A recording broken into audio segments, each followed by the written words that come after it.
much time do we have with you? Do we have about an hour? I'm here. I cleared the schedule for y'all, so I'm here. Beautiful. Because I really want to understand this. When I went to the yacht site and I looked at there's apps in there, bro, I haven't even heard of.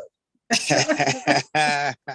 You guys are, I it love looks hearing like you're that. trying I to love work a hearing that. vertical too, right? We're trying to. Like Yeah. I'm still, I mean, to be 100% honest, I'm still learning this space. But I mean, I think that's part of my intrigue with it, Yeah. is that, I mean, I feel like a kid again when I discover hip hop for the first time, and I'm just digging in and diving in every day, learning and meeting people and learning what the community is about and trying to foster my own community. And I love the whole thing. Yeah. Right. Especially with the NFTs, I noticed that when Jamil's actually the person who put me onto the concept back in March. Yeah. And the idea was like, holy crap. So we can cut the middleman out completely. Mm-hmm. And now as a musician, as an artist, you're all direct to consumer. And actually, you know, you see people through history toying with that in different ways. Right. You know, Master P's story about selling, you know, tapes out the back of his trunk. Yeah, Nipsey Hussle took the game to a different level, right? Yeah, Wu-Tang, all that. Wu-Tang, yes. And twice, actually. Yeah, but I think that the difference is, I mean, because I feel like I was fortunate enough to be around a lot of pivotal moments in hip hop history and see how it became commercialized. Yeah. And the same, actually, with a few different cultures, right? So, I mean, they're all hip hop based cultures, but dancing, I was a dancer, so I was around. I was around when the commercialization of that really became, when agents really started accepting hip hop dancers and seeing that. I was around when I got my first record deal when World Star came out. So I saw, and basically my whole team got fired and during that transition. So I saw the birth of the digital age and within the music industry from the inside. I've seen the beginning of crump dancing, all of my friends. So I've seen a lot of cultures start from the beginning. And I think the one through line with all of those things from my perspective has been that the creators of that culture no longer own it or control it. That's right. Every time. And I mean, I can take part of the ownership of that blame for not having the understanding of what equity meant in my younger days. But now there's just no excuse for it anymore. And I think that the ability to add ownership to digital assets that's just a game changer. That's a game changer. Definitely. Absolutely. And that's exactly where we're at, like in this space now, and trying to really connect a bridge between artists and this new world of ownership, because that's pretty much what it is. That's and we are transitioning into this world at a super fast rate where everything is digital or can be a digital asset now. 100%. That just straight up connects you directly to your customer base, right? Where you don't need, to Ira's point, a middleman anymore, aka these traditional industry record labels that pretty much had all the resources and pretty much were the gatekeepers of building up these artists, developing them, and then showcasing them to the general public, right? 100%. Now we're obviously in a space where artists can do that themselves now, and you've even seen cultures being built out of it, and then all of a sudden being commercialized by these bigger companies, right? Facts. And seeing these people who created it not have any type of ownership that they can claim.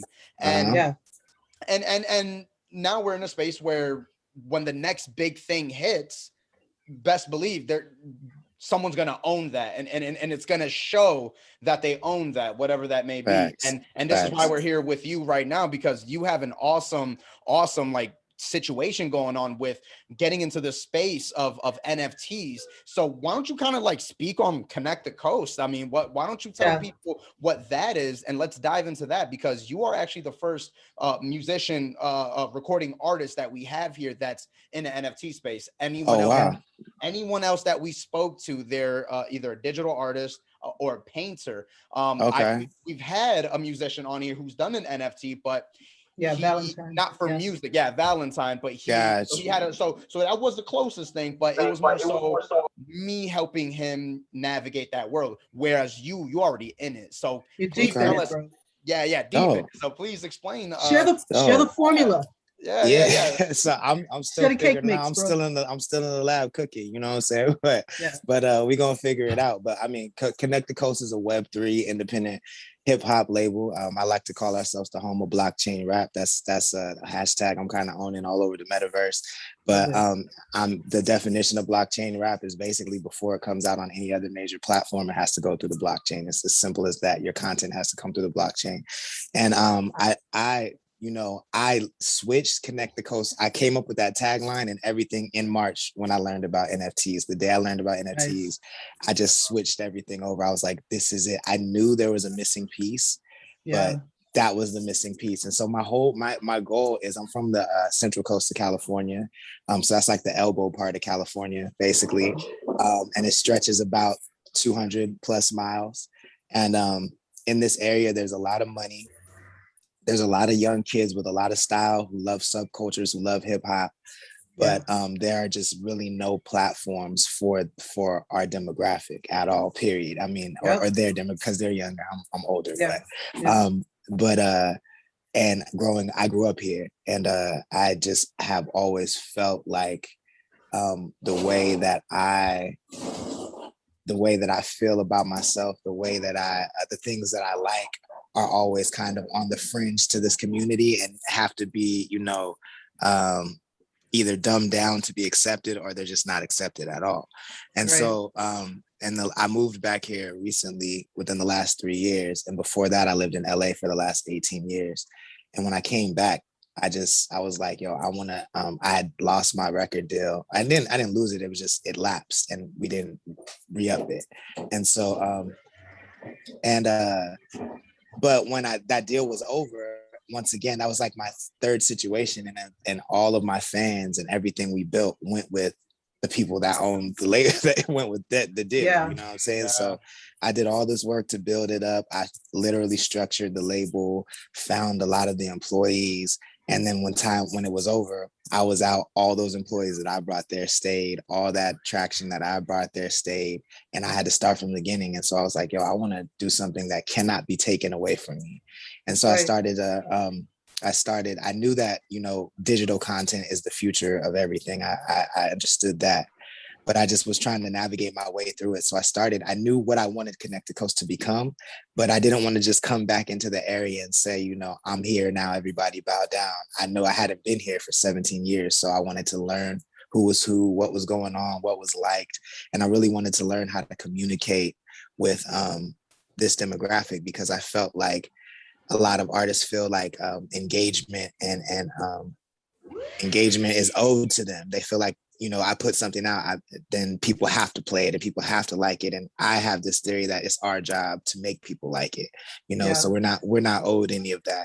And so I wanted to figure out how to communicate with this specific community the best way. I didn't care about what's going on anywhere else in the world, just this area code, what resonates with them. And I started to kind of just break that down. And as the community built, I started signing artists and started building. And I feel like at the crux of it all, NFTs came into play, and that was the final piece. And I was like, this is what I want to do, because I've always had a problem as an artist pushing myself, pushing my merch, and telling people, give me money for this product. Because in my mind, it's just like that one-to-one transaction. It just felt really impersonal, where you just give me your money one time and then I might get your email and beg you for more money in the future, but it's really a one-way transaction in my mind, where you're giving me money and helping me reach my dreams. And I mean, I know you're getting intrinsic value in the content I make, but I feel like you deserve more than that if you help me become a millionaire. You know what I'm saying? Enter NFTs, and it just made me look at myself instantly. I was like, oh, so this makes me a corporation, this makes my content a stock, and this makes my fans investors. That makes sense to me.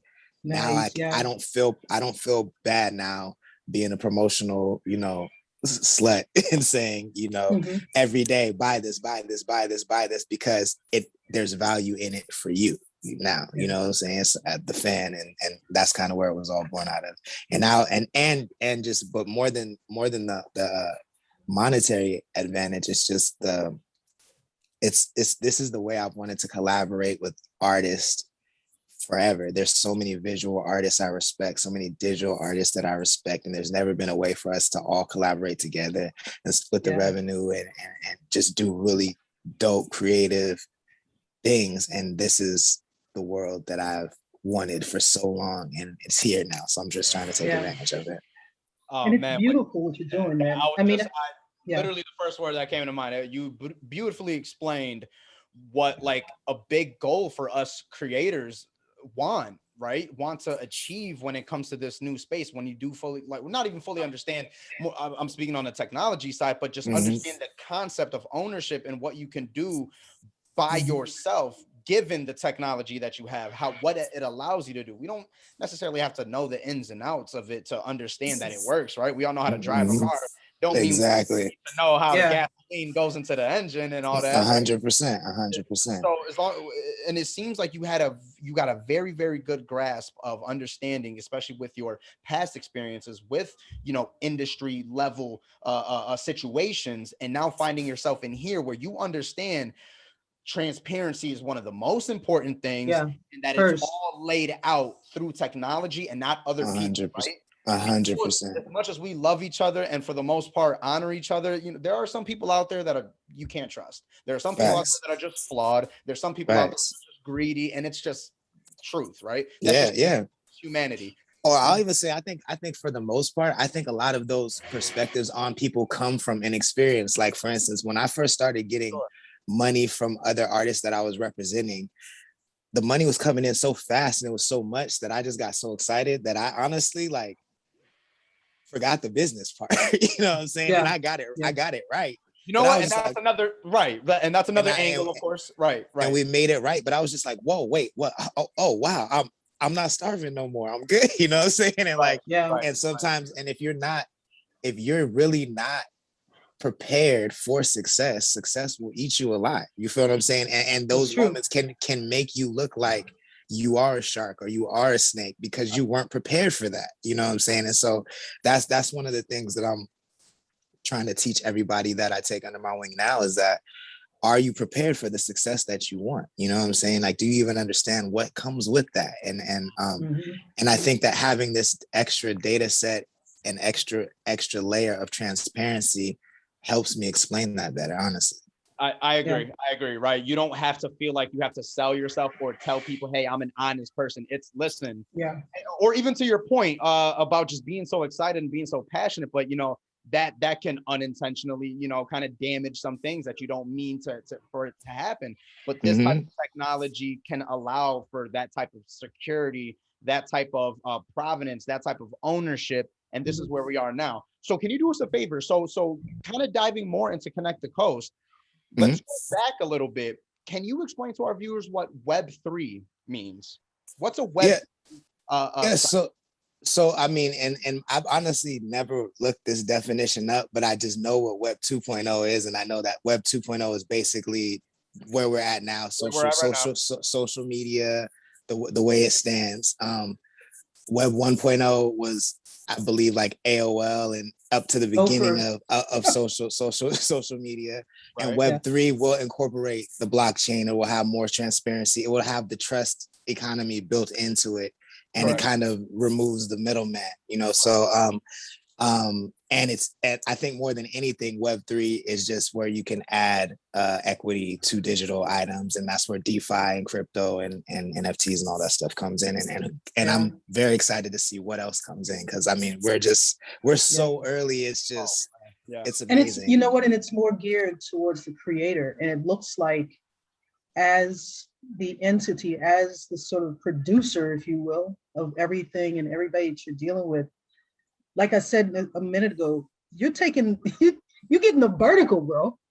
Facts. The vertical. You want the fashion. You got the videos. You got those radio. You got every level. Well, the thing is, I knew that I wanted all of these things, right? But I didn't know how I would implement them. And so, like, for instance, there's a new platform that came in, and I think that's another missing piece within this space. Like BitCloud, I've been going on a lot, and I mean the fact that they have the whole infrastructure set up where you can build your own coin, and basically people can buy into your own coin. So now that I have the magazine, I have the radio, I can say if you hold 100 of these coins, you get access to all of those platforms, and you know what I'm saying, I can pay the artists that I play now because it's monetized in a way that makes sense for everybody. And if the coins gain value, you can cash out fiat, or you can hold it and stay an investor and stake in the company. And there's just, I mean, there's just really, the creativity is the only limit of what you can accomplish in this space. And that is what I've needed my whole life.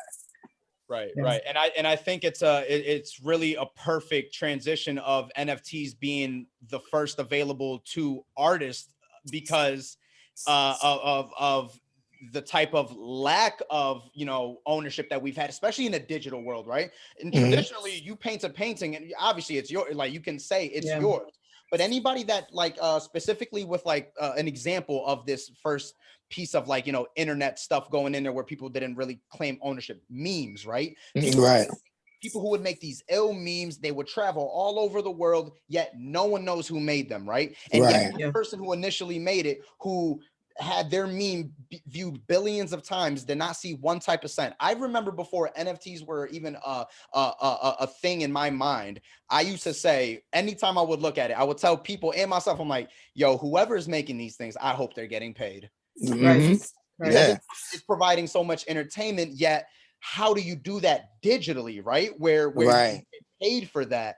And when NFT, this new world came about, it all came at me at like a ton of bricks, right? And it made 100%. Sense for digital, it made sense for digital artists to be the first ones, and then musicians right after to take full advantage of this because of ownership, because of middlemen dealing with intermediaries, and that's a lot of that buffer between artist and the consumer, right? A huge number of people that can take your stuff, take a percentage, you know, galleries taking 50%, record labels, you know, taking percentage. Whatever they want. I mean, I think for me, I started off as a dancer, and this is that my mind went there immediately because, I mean, even if you think before TikTok, like the Backpack Kid, he's kind of one of the first people to be able to verify that he created this dance because of TikTok, even though it wasn't through the blockchain. Like I said, I was there for the beginning of Crump, and part of why the founders of Crump aren't revered in the way that they should be is because trying to determine who created it ripped them apart. You feel what I'm saying? So, and I saw that argument firsthand, and it ripped and it destroyed the whole. The culture's still alive, but there are no elder statesmen. There are no elder statesmen of the culture. They're not revered in the way they should be, because half of the people say this person made it, half of the people say this person made it, and so there's no general consensus on that. And that you can't copyright dance moves. I don't know if people know that, but you can't copyright dance move. Bob Fosse is the only person to ever do that, or to trademark a dance move. But now, if you come up with a dance move and you put it on the blockchain before you put it on TikTok, you can always verify, I did this first. This is my thing. Fortnite, right? Fortnite's a huge example of dances because you couldn't copyright those dances. And of course, there were a lot of back and forth. I forget which dance they actually did. He actually did end up winning it because they did prove, but of course it was through courts and all that. Not a simple piece of code that says, hey, this is and I think it was the Backpack Kid. And I feel like the reason I bring that up is because as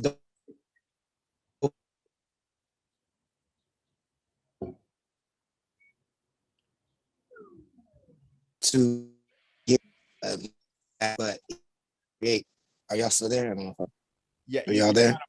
We're here. Just repeat that part. Sorry, I think my internet went down for a sec. He's not the first person to create culture or create a move like that affects everybody. And I feel like when I brought it up at the very beginning, saying I've seen a lot of cultures become commercialized. I've seen a lot of cultures start from the beginning, what always happens is a lot of the people who, I just call it swag. When you have swag, people want to buy the swag. And a lot of the people who create the swag are Black creators. And there is no way, once Justin Bieber gets a hold of this swag, once Demi Lovato and Taylor Swift gets a hold of this swag, there's no way for these people to really eat off of it the way Taylor Swift or the way these other people are eating off of it until now. Right. And so that's why I'm trying to transition my people into this. Because normally before people even want to buy the swag, who takes the swag first? It's these industries. These people who take that first and commercialize it, appropriate it, and say, hey, this is what we do. Because that's just what it's always been with Black culture, right? Exactly. So it's always been taken and then commercialized to something bigger, and then to make it seem like we've never created it. TikTok, the girl who made the that one dance that put Charlie DeMeo on the map. Exactly, right? exactly. Black girl who made that dance first, and it was still too late for, even after she got her credit, the D'Amelio girl already she was gone. Yeah, exactly. Gone. So now this is a new world where we can say, hey, no matter what, we can be a part of culture where people can invest into our culture and provide value. Truly and invest. Everybody's winning. To your point, exactly. This is what DeFi, where DeFi comes in, where if I want to be a subscriber, I'm not just giving you $10 just to watch your content, right? Right. $10 and that $10 that I bought, let's say 2 coins with, you blow up, go viral, that $10, those 2 coins are now worth $1,000, right? Exactly, exactly. Because so many more people and communities pouring themselves into this because they believe in it. And it's not just saying, I'm giving you $10 to subscribe to watch your stuff. I'm giving you $10 to invest into something I believe in. And it's that concept. It's a beautiful, it's so amazing where we are now and where we're building. And it's still so new.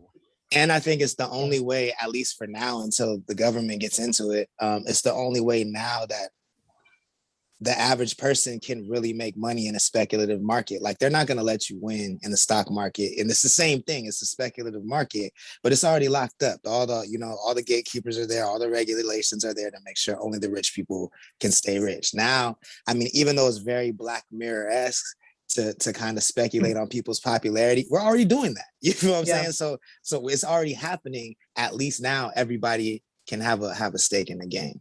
Well, I was just going to say, now that playing field is even now. That's where we're at. Yeah.